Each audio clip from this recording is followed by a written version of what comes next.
Alright, peace and greetings YouTubers. So welcome to part 14 of my R&B is Dead series. And in this series, I went ahead and I read all of the comments that have been made on like the last 3 or 4 of these. And a lot of you guys keep asking, well, can you do one that focuses solely on just the males? Which I'm like, you know, it's actually time to do that. Because I spent a lot of time focusing on a lot of the female entertainers just because I think their careers are easier to follow. They have better teams for some reason. And I spent a lot of time focusing on the big mega stars that are rooted in R&B but have pop crossover success and have massive careers. So that was like the legends like Michael, Prince, Whitney, Janet, and sometimes Mariah.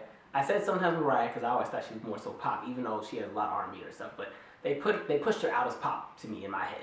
But yeah, those are the 5 I always focus on. But I said, why don't we focus on those who don't get those big multi-trillion-dollar budgets, you know?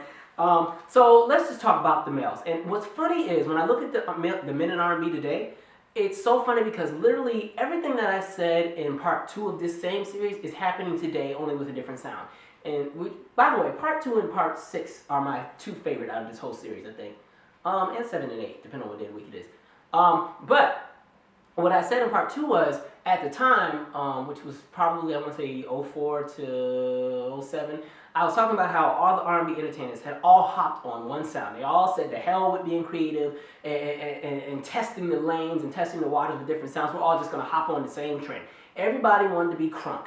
And then that crunk kind of transformed into snap. So all the R&B acts were doing that. Monica fell into it. Usher fell into it. Even though he still was very R&B, his lead-off single was Yeah. I think I said Mario, but Mario had jumped into it. You know, that's what Sierra came out in. Brooke Valentine came out under that sound. A whole bunch of these R&B acts kind of saturated themselves in that sound. And when that sound died, all of them suffered. Every last one of them. That you know, if they stayed in that trend for that whole time period and never it branched out or whatever, when that sound died, they didn't know where to go because the last time R&B had its own original, you know, sound was probably 2002, 2003, maybe even part of 04. So now it's like that sound is outdated. It's now 2008, 2009. What are you supposed to do? And then you just watch them one by one all start flopping. Terrible. So let's backtrack 10 years ago to what the males were doing. 10 years ago, and even 11 years, I think was the last real time that prominent R&B males had like a lot of success. And I think it was because there was still that creative element in their sound. And I want to say there were about 6 males that were out that really just, they had their own specific lanes that fit what they were doing and they did it well. And I want to say those 6 people, Chris Brown, oddly enough, because I got to come back to him later in this video and tell him all about himself. But for the time being, little young Chris, you know, Chris Brown had a great, you know, intro. He came out in like 05. He was fun, he danced, he had a little high-pitched voice. So some people like, oh, the new Tevin Campbell. But no, not quite, because he can dance a bit. And, you know, so his music was appealing to both teenagers and adults. Neo had a huge 05, 06 time period. You know, he came from behind the scenes with the production and he kind of came out with his own sound. So, you know, he gave us something a little fresh and new. You know, he gave us The Stay, which is actually one of my favorite songs. And the So Sick and the Sexy Love. So he was doing this thing with that. Lyfe Jennings, who's one of my favorite artists, he came out with his album. I can't ever remember what it's called. I just know that it was his Inmate number. But in my opinion, that might have been the best R&B album to come out of 2005. Which I'm going to come back to him in one second. Jamie Foxx was doing his thing. Now, no, he's always had a music career, but it finally popped off around that 04 to 06 time period. Jamie Foxx was doing his thing. It was creative. It was, and then it didn't help, or it also helped that he had the Ray movie out, so there was just a lot of hype around him. Omarion, you know, the B2K thing, he kind of pushed on in the background, and he came out with his album. It wasn't as big as the others, but Touch is such a classic and a staple in 2005 and 2006 as far as the imaging and just the dance and the sound that was with it. So you had him, and then you also had Mario, who, I mean, 04 was more so his year when he had the Let Me Love You, but he had a huge hit, probably one of the biggest hits of that era. And so what I noticed about those 6 individuals was all of them had something different to offer. You know, Chris Brown and Mario were a little bit more of the visual type artists, and at the same time, Usher, the Confessions era was still kind of dying out. He was still around. So you had those 3 that were in that kind of entertainment, live performer, lots of fun type to see visually, but they still do R&B music. You had all 3 of them, but they all did it differently. So Chris, Mario, and Usher were all 3 different types of artists that kind of did something similar, but they did it in a way where they all had their own element, where it didn't seem like they were biting off each other. And you had Lyfe Jennings, who was he was doing his thing. Then I want to put Jamie Foxx and Mario and Neo kind of in the same category. But all of them did something unique, and it made you appreciate them. And to even be fair and honest, the women during that time period were doing the same thing. Keisha Cole had came out, and people actually liked her at the time. Sierra had came out, and she did what she was doing. A. Marie was having a huge hit with Touch. And there were so many other women acts that were coming out. Destiny's Child was back out with their album, and it was like so many people were doing what they were doing. Now we fast forward to 2016. Hold on, I gotta get some water. I don't know what's going on. You know what? I just got back from Georgia, and it was 80 degrees over there. In DC, it's like 40. So my voice is like, hold up, I don't know what to do with this weather change. Anyway, so we fast forward to today. And what's funny about today is all of the male entertainers seem to all have fallen into this same bubble, in the same lane, in the same sound. And what that lane and sound is, it's either the trap R&B that I talked about in the last series, or it's the whole Drake sound. And I'm kind of like, I don't mind the Drake sound, but now that everybody's doing it, I'm like, just let it die. Just let it die.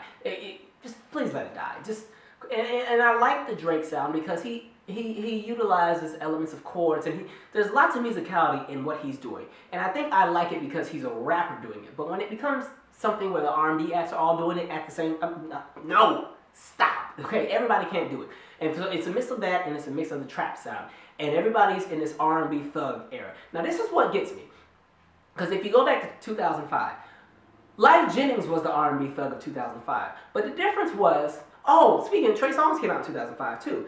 And that's actually when I liked him. Because that was a really good album. Actually, Trey was actually alright with me up through the third album. By the time it came about to the fourth album, I forgot what it's called. That's when I was, you know what, Trey, take a break, sit down somewhere.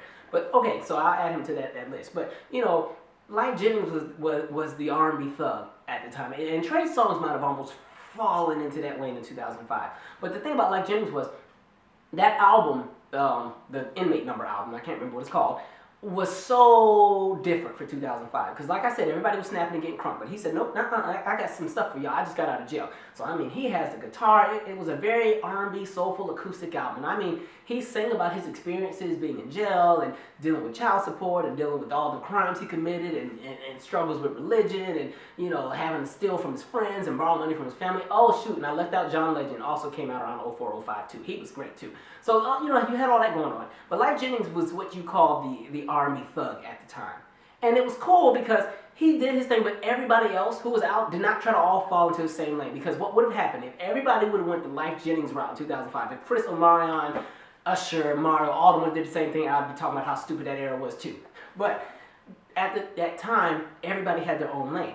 Today, the R&B thug lane is not like what Lyfe Jennings was doing. And what pissed me off is Lyfe Jennings stuff I like because there was musicality behind it. Lyfe Jennings could actually sing, right? And it was just, you believed every word that came out of his mouth. And you knew that was really his life and you could relate to the music. Even little me living in the suburbs, I thought life was so tough after listening to that album. Like, I was like right there with him. Today, all the male entertainers that are doing this R&B thing, or this R&B thug thing, they're all doing the same thing. They're all in this same bubble. So you have like August Alsina. You have, let me look at my little list here. I guess Trey Songz is still in that same lane because his music has yet to evolve after all these years. Chris Brown dips and dabs between pop and this whole R&B thug thing. Now you have Bryson Tiller, who everybody's hype about, and even this Tory Lanez guy that I'm still trying to figure out about. Like, everybody's doing that same sound now, where it's like it's a mix of trap and it's a mix of like a few little R&B elements, but the imaging, it's all straight thugged out. And they go and they do these interviews and make fools of themselves on national TV. Yeah, I just was out there trying to get that trap, yeah.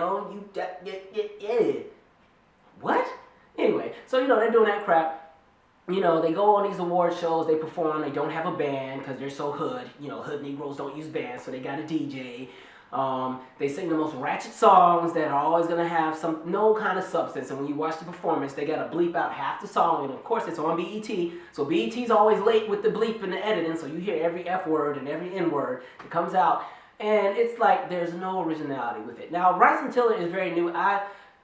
People really like him a lot. I'm not going to hate on him. He's just not doing anything that I haven't seen before. That's what I'll say about Bryson. Same with August Alsina. And my other issue with all of them is that vocally, they all do the same thing. All of them sing every song at the top of their range, which in my opinion, a lot of them have very thin voices, but they choose to sing all the way up here, and it's cool in the studio until they got to do it live. Then it sounds a hot mess. And even in studio, that's annoying after 10 minutes. That was my only critique of Tamar's album, was that, you know, Tamar had her whole album, she's just singing at the top of her range, up here the whole time. My thing about vocals is, if you can go up there and climb and sing up to the rafters, beautiful. But not on every song for the duration of the entire song, for every element and piece of the song. Give us just enough so that we want more. You do a little bit here and there, and then you bring it home, and then you go home. Okay? The problem is they bring it home on the first verse and do it all the way through, and it's like you're at the freaking shouting ring, like you're being shot at. You know, that's annoying. But the thing about it is, a lot of them with these tones, they're not that great where you want to hear them sing like that. And so in comparison, somebody like August Alsina, who sings everything up in the same octave up here, he stays up here. Chris kind of stays up here too, but now that he smokes cigarettes and everything else, you don't know what kind of note you're going to get from him. Especially after that little Fox special with Terrence Howard and Taraji, where he tried to sing This Christmas. I don't know what. Oh, you better thank God Tank came out there to help you with that. But in comparison, if you look at somebody like Joe, or even Luke James, who I think, in my opinion, those two probably have the strongest voices in R&B right now. You can probably throw Tyrese and Tank in there, but Joe is the one who scalps everybody. Joe can go up there, down, over, and around. The only flaw that Joe has is he doesn't have the same team as everybody else, so he doesn't get the same production, which means his music isn't always as great, which is why he comes out with an album every 3 months. But my thing about Joe is, Joe knows how to give just enough. And a perfect example of that is the All the Things Your Man Won't Do song from like 96, from the Don't Be a Menace soundtrack. Okay, that's probably one of the best R&B ballads to come out of the 90s. And the good thing about the song is, it starts off where he's in his little pocket and he's kind of singing and the little head voice doing whatever. By the time you get to the end of the song, he's up here and everywhere, and you're just like, dang, I thought I could sing along to this. I need to just shut up and be quiet and let him do it. Same with Tevin Campbell's Can We Talk. That's the difference. They're not really experimenting with what they can do vocally. They're all doing the same thing. And my other critique about that is, if they're not singing at the top of their range all the time, they're dumbing their voices down where they do that talk singing thing. And I wish that crap would freaking die. Like, it just keeps going and it's so stale, you know? And an example of that is the Tory Lanez, whatever his name is, the guy that does the Say It song. This is what got me about him. I like the Say It song, but I don't like it because he's on that. I only like it because of the Brownstone sample. Like, and my thing is, if you're gonna sample, you always have to make sure that the song you're sampling doesn't outshine the actual attempt at what you're trying to do musically. And that's exactly what his song does. I just hear Brownstone. I don't even hear him. And then on top of that, you sample Brownstone, who already overdubbed all their songs 30 times over to sound like a choir. So I thought vocally he would kind of do the same thing to match them, you know, because, you know, say it, prove it. And then he goes, so I'm like, okay, what's Tory about to do? Ooh, you have to do more than just, you have to do more than just, you have to do more.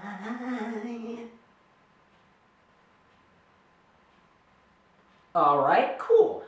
I think, you know, it's a letdown. I did listen to the mixtape, and what I appreciate about him is that he has a very big obsession with the 90s. And like, I heard one song here, he samples all of that, the theme song from Nickelodeon. I was like, okay, cool. But he just is stagnant to me.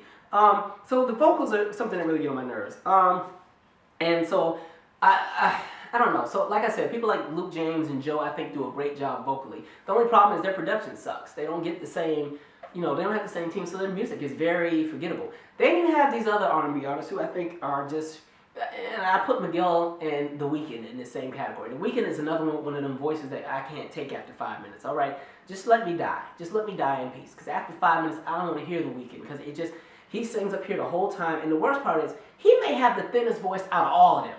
So, but for someone with such a thin voice, he is that confident that he stays all the way up here.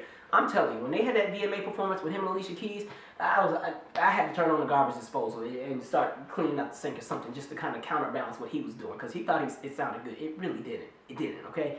The Weeknd, I like the creativity. I like that he's kind of doing something different, but musically, he's just here.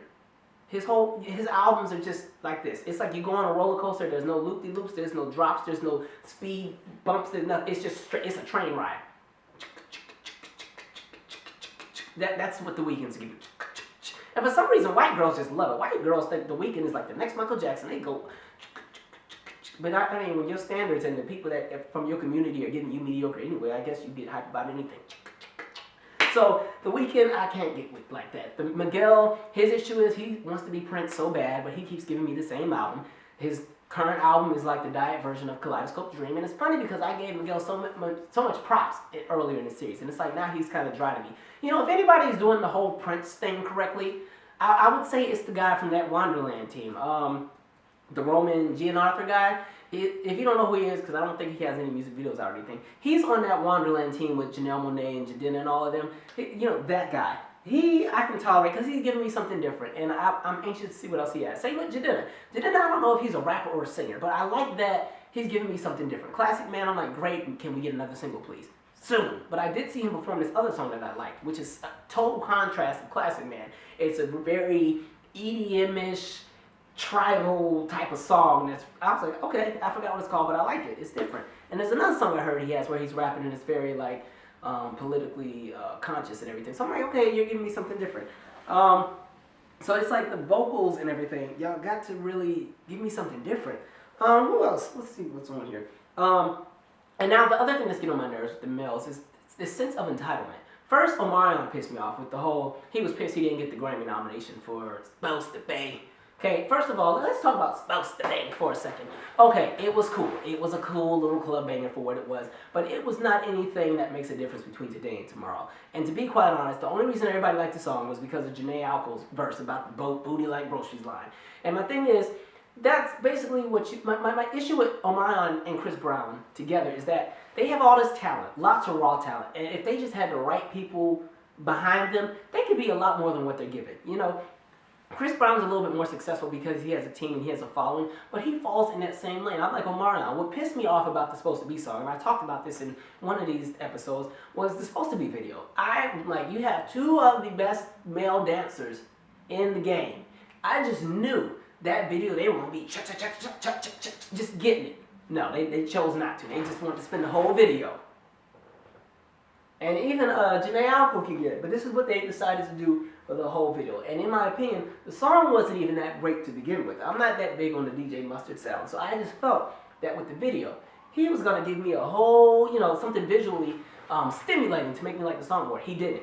Then he chooses not to attend any of the award shows that would most likely give him some kind of accolade. Something like the Soul Train Awards and all these award shows that actually would give him a lane. He chose not to go to the Soul Train Awards, where he won an award. All right, that's the demographic that you market yourself to, and you choose to not go because you had bigger things to do. I don't know what you were doing that day. Probably a club date. Ooh, so big.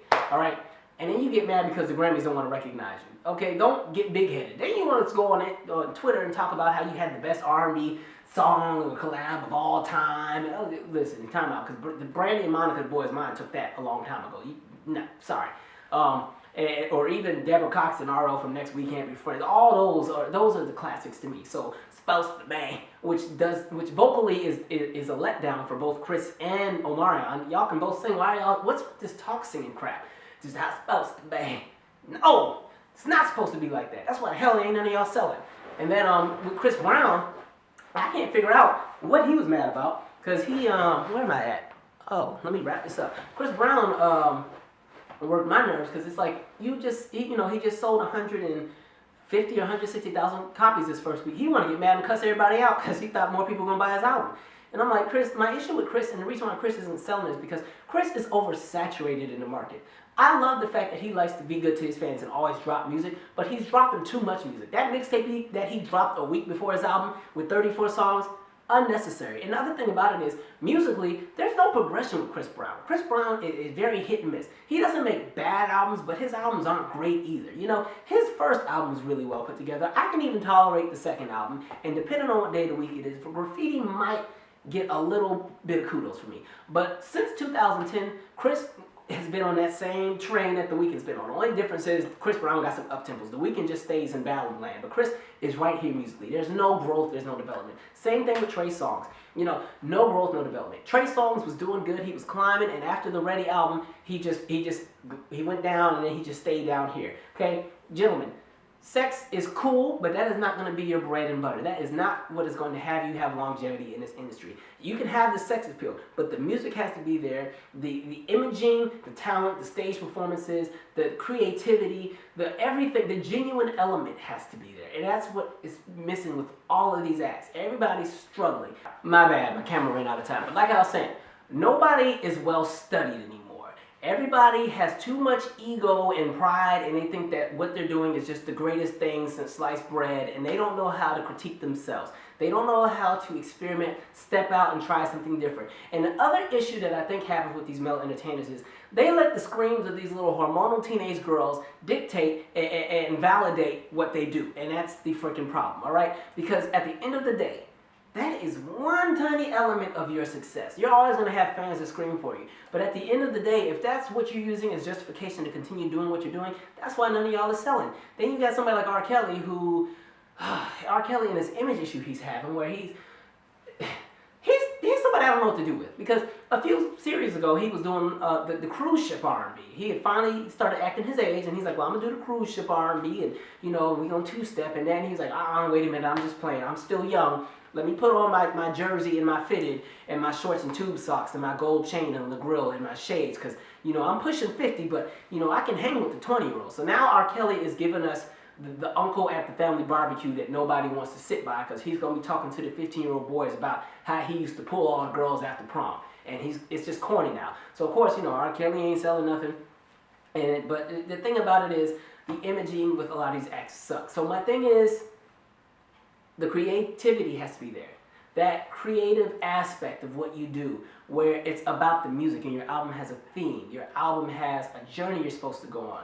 You know, everybody's just giving you songs. Just songs. Everybody's coming out with albums that are just songs. That's what Chris messes up. Just albums with a bunch of songs. You know, Chris, he has a lot of gems on all of his albums, but none of his albums are cohesive.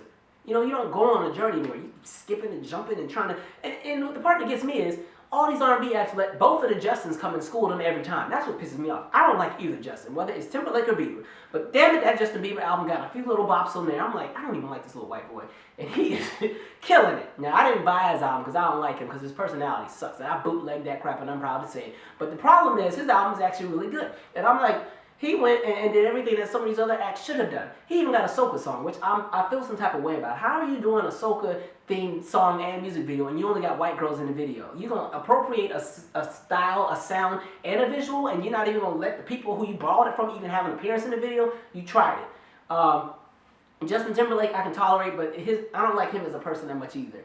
But the thing about it is, they both studied. Whoever was working on their teams knew what to do. And I don't think Justin Timberlake's 2020, whatever it was called, was that great, but it was different. It was fresh. It was something that, you know, it's just different from what was out at the time. And I mean, they get the benefit of being white, which helps them sell more records and have larger backing and support. But the thing about it is, it's hard when they make these arguments where it's like, you know, well, y'all don't support R&B, but you support these white kids. And I'm like, that's very, very true. I agree 100%. But if you're going to make that argument, I need your shit to fucking, I didn't mean to cuss, dang. I need your stuff to be there musically as well so we can defend you. That's what gets me. So when you hear the contrast with the women, you know, people can go after Adele and bring up the Jasmine Sullivan comparisons because Jasmine Sullivan comes out with good albums. Jasmine Sullivan gives you good performances. Jasmine Sullivan is consistent. You can't say the same for the men.